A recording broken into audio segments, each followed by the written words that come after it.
घर बनाउँदै हुनुहुन्छ भने ठेकदारसँग सम्झौता गर्दा धेरै जसोले केही महत्त्वपूर्ण कुराहरू छुटाउँछन् जुन साना जस्तो लागे पनि पछि गएर ठुलो नोक्सानीको कारण बन्छ।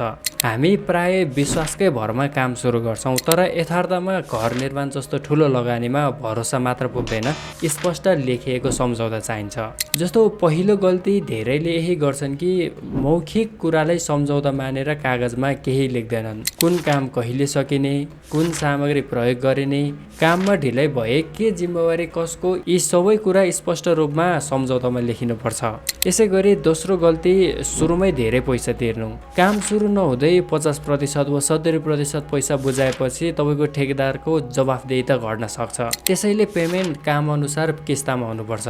काम कति गरेपछि अथवा कति सकेपछि पैसा कति दिने भन्ने व्यवस्था गर्नुपर्छ। यसरी गर्नुभयो भने चाहिँ तपाईँको ठेकेदार पनि आफ्नो कामप्रति गम्भीर रहन्छ र तपाईँको पैसा पनि सुरक्षित रहन्छ। यसै गरी तेस्रो गल्ती भनेको सामग्रीको स्पेसिफिकेसन नलेख्नु। रड, सिमेन्ट, झ्यालढोका, पाइप भयो, वायरिङ जस्ता कुराहरूमा कुन कम्पनीको, कुन ग्रेडको, कस्तो प्रकारको सामग्रीहरू प्रयोग गरिन्छ भन्ने कुरा तपाईँले अगाडि नै सम्झौतामा उल्लेख गरेको हुनुपर्छ।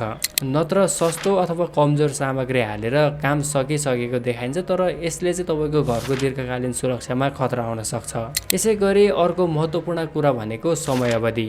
घर बनाउने काम कति महिनामा सकिने त? बीचमा कुनै ढिलाइ भयो भने कसले जिम्मा लिने हो भन्ने कुरा सम्झौतामा स्पष्ट हुनुपर्छ।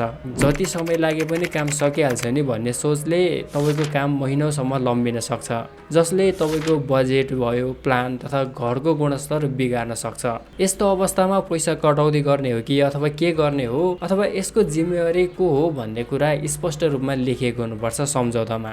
यसै गरी अर्को अन्तिम तथा धेरै महत्त्वपूर्ण कुरा भनेको वारन्टी। ठेकदारले तपाईँको घरको काममा वारन्टी दिने कि नदिने, कुन कुन कामको कति समय अवधिको लागि वारन्टी दिने त, त्यो कुरामा पनि तपाईँले ध्यान दिनुपर्छ र त्यही अनुसार कन्ट्र्याक्ट गर्नुपर्छ। किनभने भोलिको दिनमा चाँडै पेन्ट उकियो भने, घर चर्किन थाल्यो भने, सिवेजहरू हुन थाल्यो भने को जिम्मेवारी त? त्यसैले वारन्टीको समय अवधि र दायरा समेत तपाईँको सम्झौतामा लेखिनुपर्छ।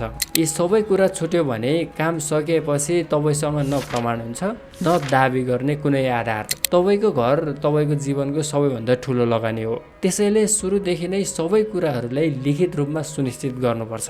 यदि तपाईँ घर निर्माण सम्बन्धी निःशुल्क परामर्श चाहनुहुन्छ भने अथवा घर नै निर्माण गर्न चाहनुहुन्छ भने हाम्रो पेप्सी गोलामा रहेको अफिसमा अथवा स्क्रिनमा दिएको नम्बरमा सम्पर्क गर्न सक्नुहुनेछ। हामी वारन्टी सहितको गुणस्तरीय सेवा प्रदान गर्दछौँ। एक्सपर्ट सेवा, घरदेखि दरबारसम्म।